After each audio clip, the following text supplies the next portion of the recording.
एक राज्य से बीजेपी का सूपड़ा साफ हो गया।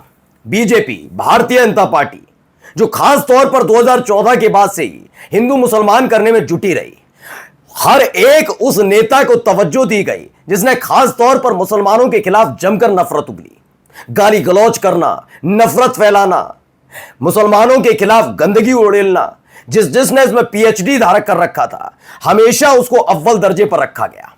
लेकिन एक राज्य में अपने ऐसे ही गालीबाज और ऐसे ही गंदगी फैलाने वाले नेता को उचित सम्मान नहीं दे पाई बीजेपी, तो आखिरकार उस नेता ने न केवल पार्टी को लात मारी बल्कि साफ साफ बता दिया कि भारतीय जनता पार्टी की नीति रीति क्या है।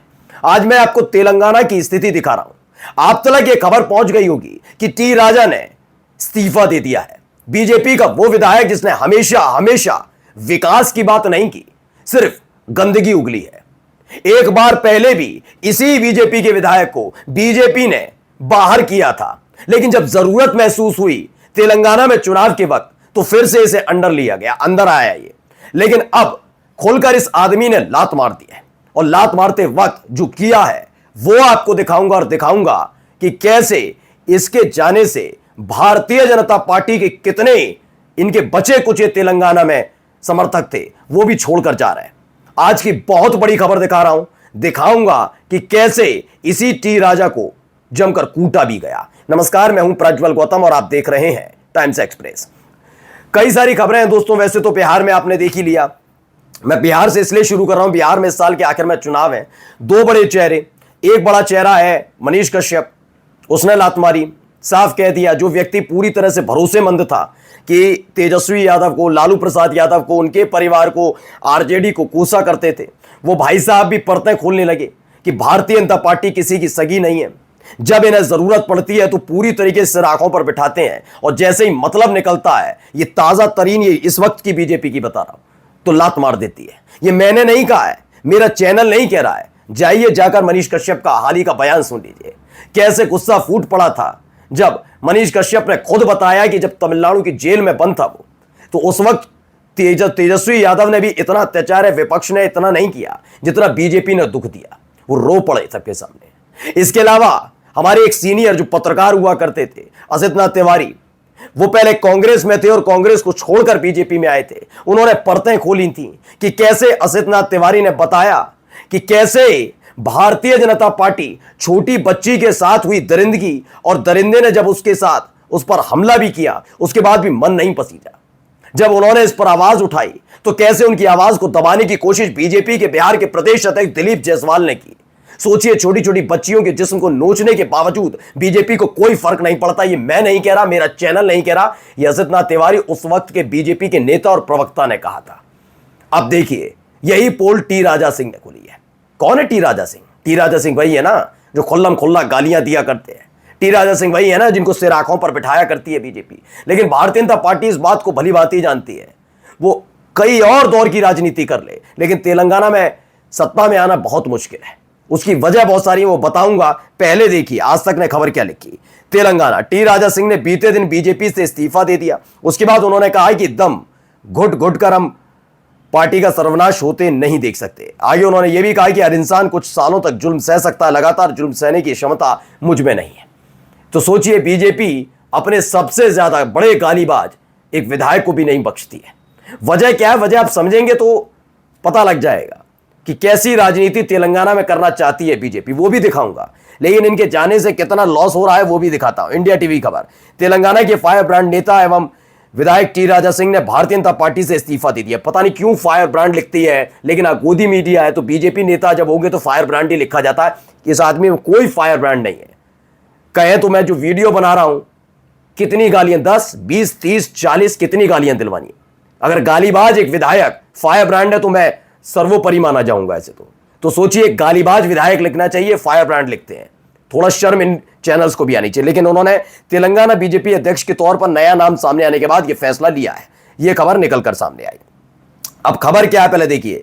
दरअसल बीजेपी ने अपने इस व्यक्ति को प्रमुखता नहीं दी, क्योंकि हकीकत यह है कि बीजेपी ये देख चुकी है, भारतीय जनता पार्टी मोदी शाह वाली, कि जो रंग पहले 2014 में चढ़ा, 2019 तक रहा, 19 से 2022-23 तक रहा, वो 23 के बाद उतरता चला गया। अब चाहे वो हिंदू हो या मुसलमान, मुसलमानों को तो गाली दोगे तो उन्हें अच्छा नहीं लगेगा, लेकिन वो भी हिंदू जो कल तक इनके गुणगान गाते थे, वो हालात ये हो गए हैं कि अब वो रोजगार चाहते हैं। उन्हें ऐसा गालीबाज व्यक्ति नहीं चाहिए, हिंदू मुसलमान करने वाला नहीं चाहिए, ये समझ गए। इसीलिए उन्होंने सबसे पहले अपने इस गालीबाज को साइडलाइन किया, इस गालीबाज विधायक को, टी राजा को। लेकिन इनको पूरी उम्मीद थी कि जब बीजेपी में मापदंड ही ये है कि जो जितनी ज्यादा मुसलमानों को गाली देगा, गंदगी उगलेगा, उस आधार पर उसे उतना ही बड़ा स्थान मिलेगा, तो ये वही करते रहे लगातार। लेकिन बीजेपी इस दौर में ढलना चाहती है, वो चाहती है कि जनता की आवाज को सुनो, वरना हालत खराब हो जाएगी। इसीलिए उन्होंने रामचंद्र राव को तेलंगाना भाजपा प्रमुख नियुक्त किया। उनकी संभावनाओं की रिपोर्टों के बाद भाजपा विधायक टी राजा सिंह ने सदमे और निराशा का हवाला देते हुए पार्टी की प्राथमिक सदस्यता से इस्तीफा दे दिया। कुछ लोग इसे अब बताएंगे, बीजेपी के लोग भी बताएंगे ये मास्टर स्ट्रोक इसलिए है कि वो लगातार विवादित बयान देते थे। लेकिन विवादित बयान देते थे तो इतने सालों तक बीजेपी उन्हें ढो क्यों रही थी? कि बीजेपी का जो मौजूदा आचरण है, मैं हमेशा के लिए नहीं कह रहा हूं, पूरी जिम्मेदारी के साथ बोल रहा हूं, यह मौजूदा आचरण जो है 2014 के बाद वो यही रहा है। जो जितना ज्यादा बदतमीज होगा वो वैसा ही। प्रेम शुक्ला के खिलाफ कार्रवाई क्यों नहीं होती है? क्यों नहीं होती? गालीबाज तो वो भी है। अभी हाल ही में कांग्रेस के एक प्रवक्ता, सम्मानित व्यक्ति, उनकी मां, उनके परिवार के बारे में गाली बक रहा था वो आदमी, उनके खिलाफ कार्रवाई क्यों नहीं? इनके खिलाफ कार्रवाई क्यों इनको खिलाफ कार्रवाई भी नहीं है? इन्हें बस अध्यक्ष नहीं बनाया, बस यही तो हुआ। अब इनका दम क्यों घुटने लग गया? इनको लगा कि भैया मुझे ही बनाया जाएगा। तो इसमें जो पहला चीज लिखी हुई वो पढ़िए।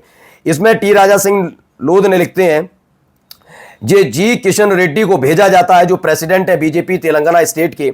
इसमें लिखता है, विद ए हैवी हर्ट, बहुत बड़े दिल के साथ, a resignation that reflect the pain of lakhs of karyakarta. उन्होंने कहा लाखों कार्यकर्ताओं का पेन। अब तेलंगाना में लाखों कार्यकर्ता तो नहीं है, इतनी ज्यादा गप्पे भी नहीं हकनी चाहिए फिर। खैर उन्होंने बताया लाखों कार्यकर्ताओं की भावनाओं का, उनका दर्द है, मैंने उड़ेल रहा हूं और रेजिग्नेशन दे रहा हूं, ये इन्होंने कहा है।